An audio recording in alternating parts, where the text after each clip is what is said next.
November 10th. It's been an ages since I last posted a video on Ron's Keto Cafe. Yeah, so basically, I wanted to let you guys know what's going on and everything. And so today is Monday. My wife has an appointment in adjacent city for her what goes on with her for her kidneys. She's been feeling really pretty good. It's raining out today. We got a lousy day out today, and so I figured I'd do a little bit of a video, let you know what's going on. And well, since my last video, I hadn't been losing any weight. I gained about 20 pounds. I've been really depressed with the economy and everything, and I had to go off plan and budget my food for my wife and myself accordingly because we're both seniors and like everybody else struggling right now. So, it is what it is. I hope to get back on track pretty soon, and couple of other things I'm going to talk about. I never really gave up. It's just the idea is there was nothing new to report for you guys every week. It was the same old.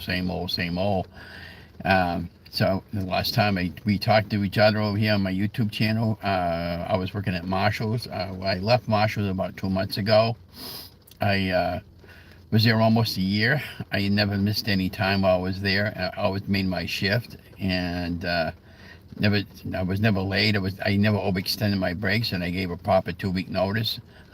The last week I was supposed to be working, my cat got a hold of my hand and bit me there, and my hand swelled up like a balloon, and I had to go down and have it taken care of. It's he got a little bit overexcited, and so that I was out of work for 3 days, but they did pay me because I had some time off accumulated, and they're always asking me if I want to come back, and I don't really want to go back. I'm just because I'll be 70 years old next August, and I worked all my life to be in this situation, and I just wanted to be retired. So here I am, I'm retired. I'm just living out my life with Donna and taking one day as God gives it to me.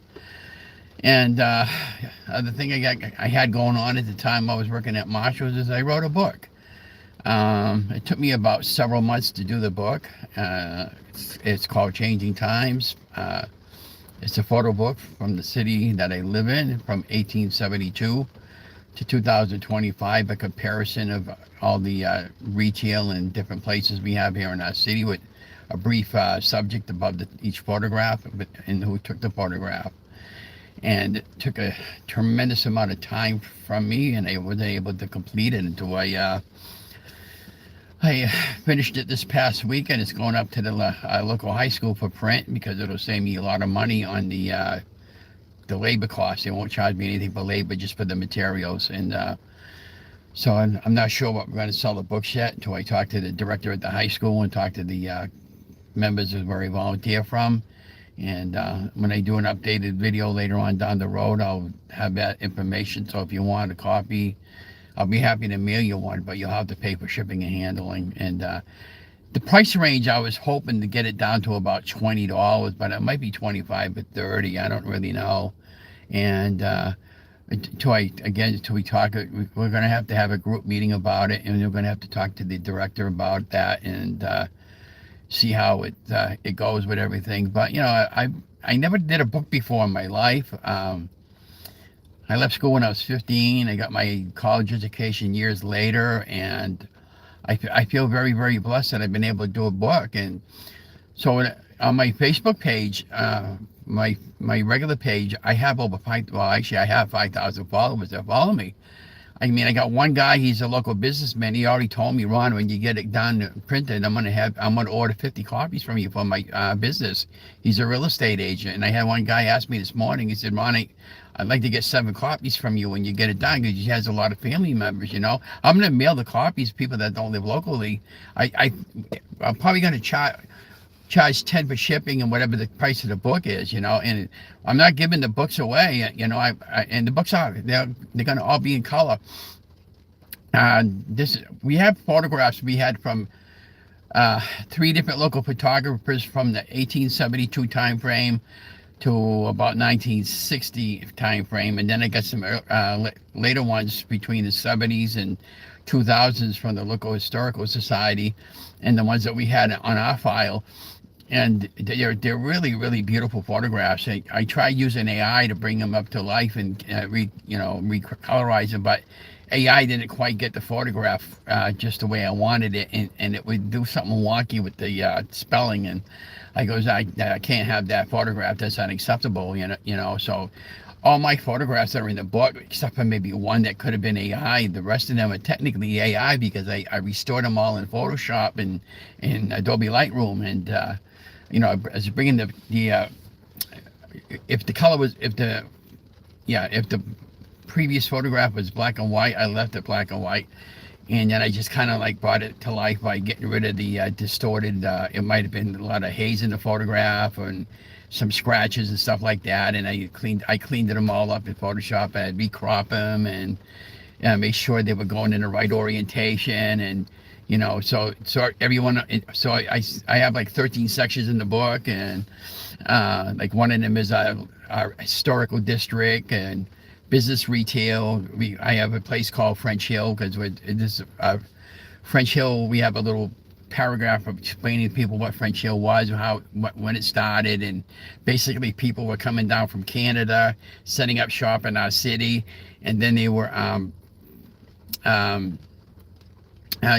starting up their own business because in Canada at that time frame they didn't have too much work for these people, and then I got a section called Coleman Plastic Industry, and believe it or not, the Coleman industry started in Leominster, and it was called Horns, and I didn't understand what was going on because I was looking at all the old photographs and I'm going into the old directory seeing where the addresses were, and I'm looking at it. I said, well, why are all these called horn? I was thinking of a bicycle horn, and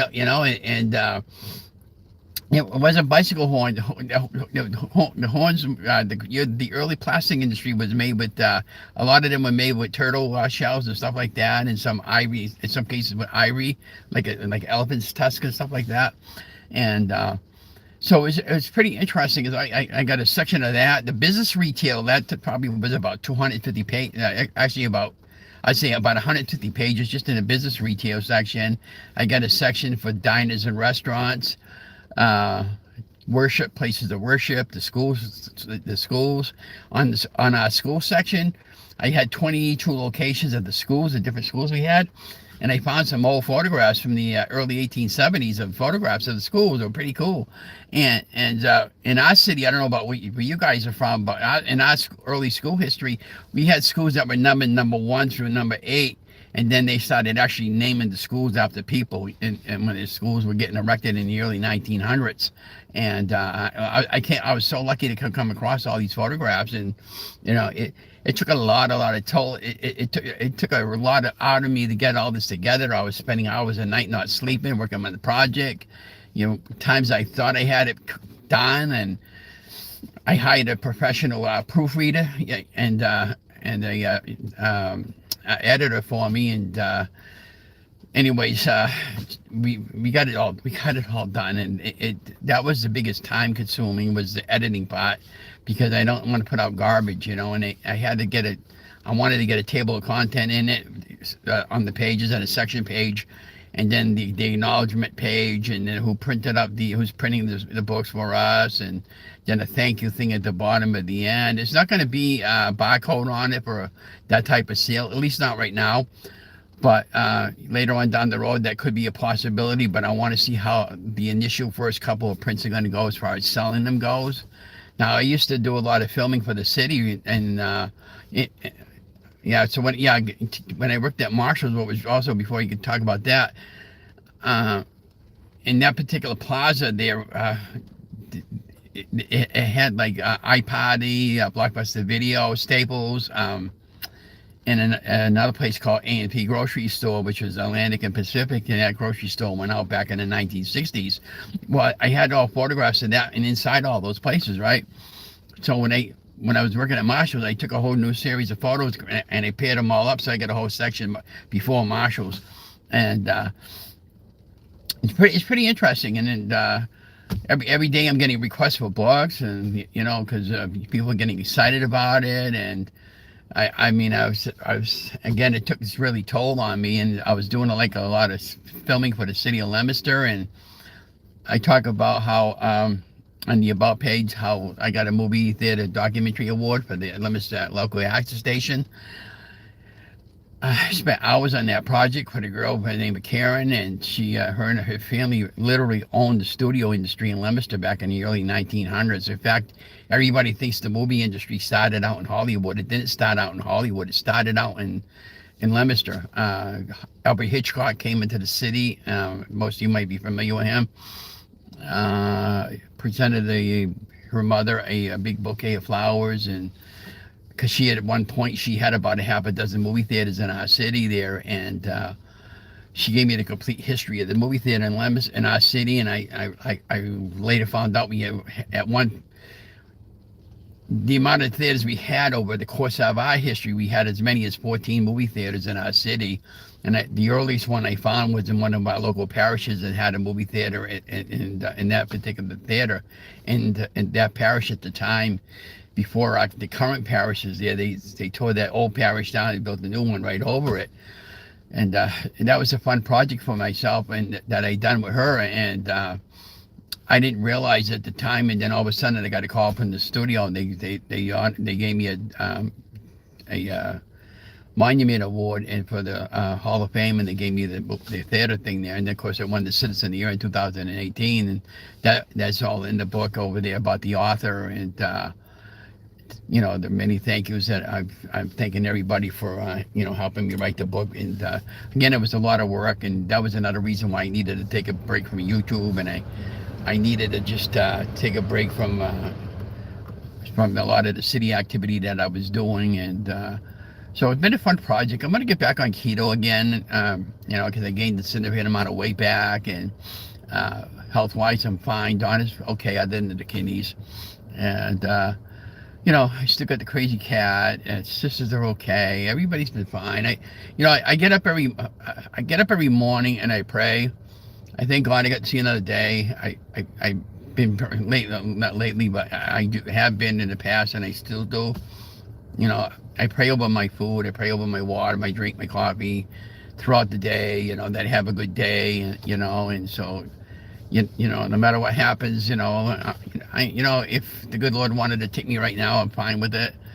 And I was always fine with that. But and I'm seeing more and more things happening, that a lot of times the news agency don't tell you about. And so I know what's kind of like going on behind the scenes and everything like that. And so no matter what happens, I'm not going to be alarmed to get all worked up about it. I still volunteer on Friday nights, and I've been we're taking a Friday night off here and there at least once a month now. And Donna still doesn't win anything, and it is what it is. It's just a night out for Donna and I, and socialize with the people that I knew over the years.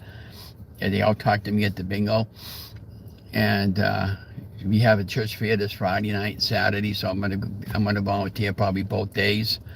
And we got the winter stroll coming up next month, and the kids are putting on a high school play this week, The Wizard of Oz. I'd kind of like to go see that if I got enough money. But that's the other thing. Well, I'm not working at Marshall's anymore. This is the first month that I haven't really had a check from Marshall's, and it really bites. And so now I got to kind of like budget my money, to balance it out accordingly, see what I'm wasting the money on and see what I'm not wasting the money on.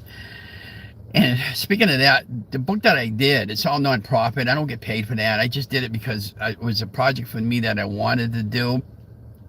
And I got inspired by a book that my friend Rocco did the same type of book back in 2007. He only had like about 100 pages.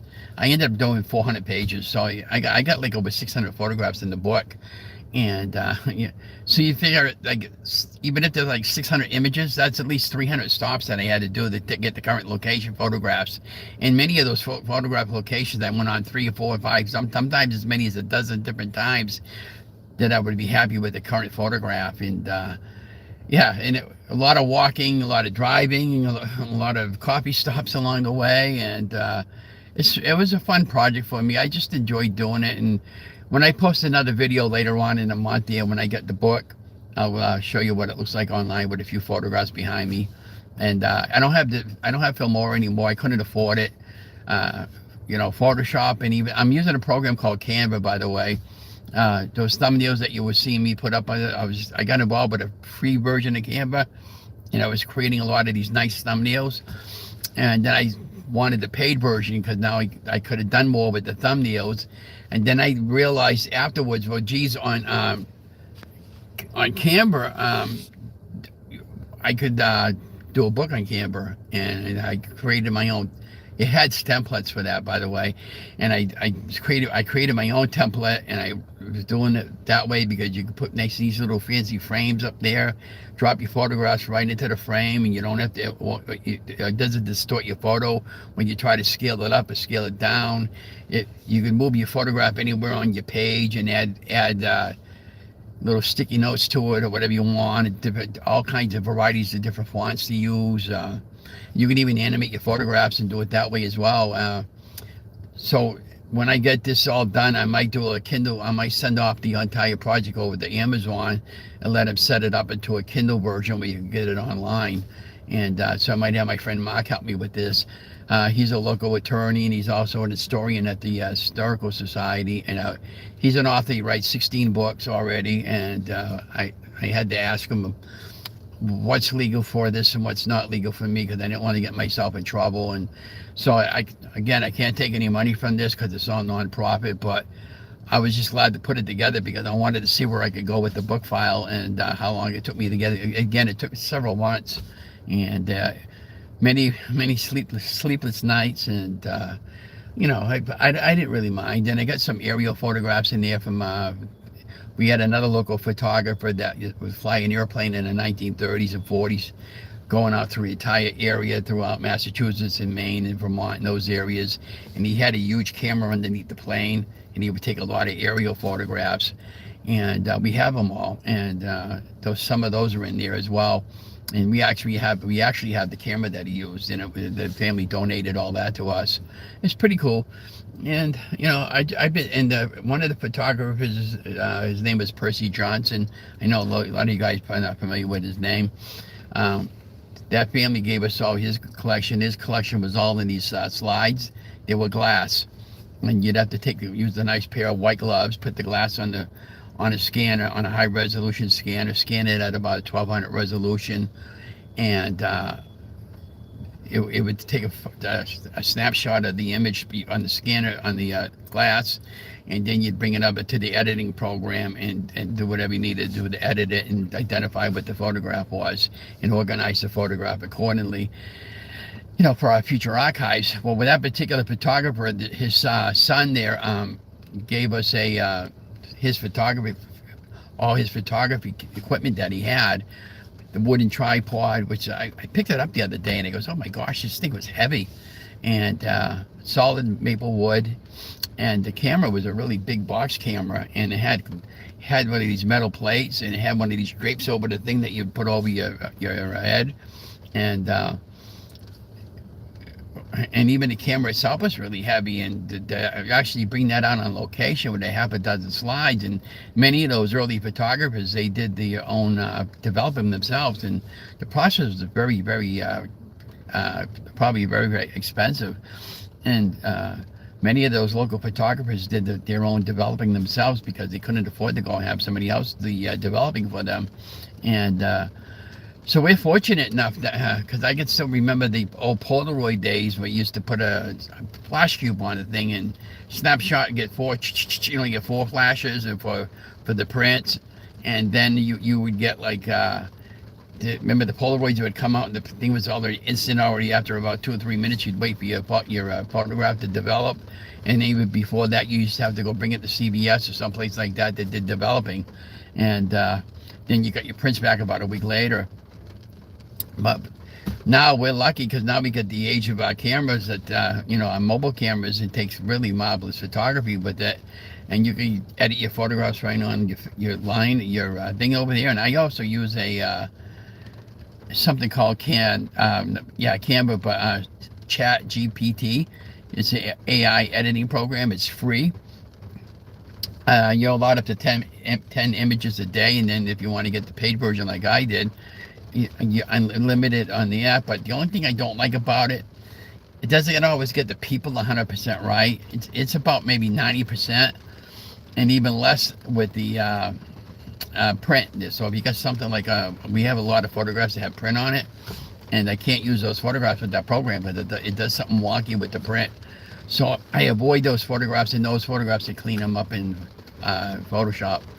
But overall, I'm happy with the program. I get it for a couple months at 20 a month, and then after that, I'll probably wind up canceling it. But those AI programs are just kind of like in the kindergarten stage, and they'll eventually get better. But still you had still still you wish you had. Okay. It says, sir, are you American? Yes, of course I am. When people, okay, well, I'm not going to answer any of that, but anyways, I just thought to let my people, my friends know what was going on. But at this point, I'm going to kill the video, and yeah, I'll let you know what's going on for future updates. Talk to you later.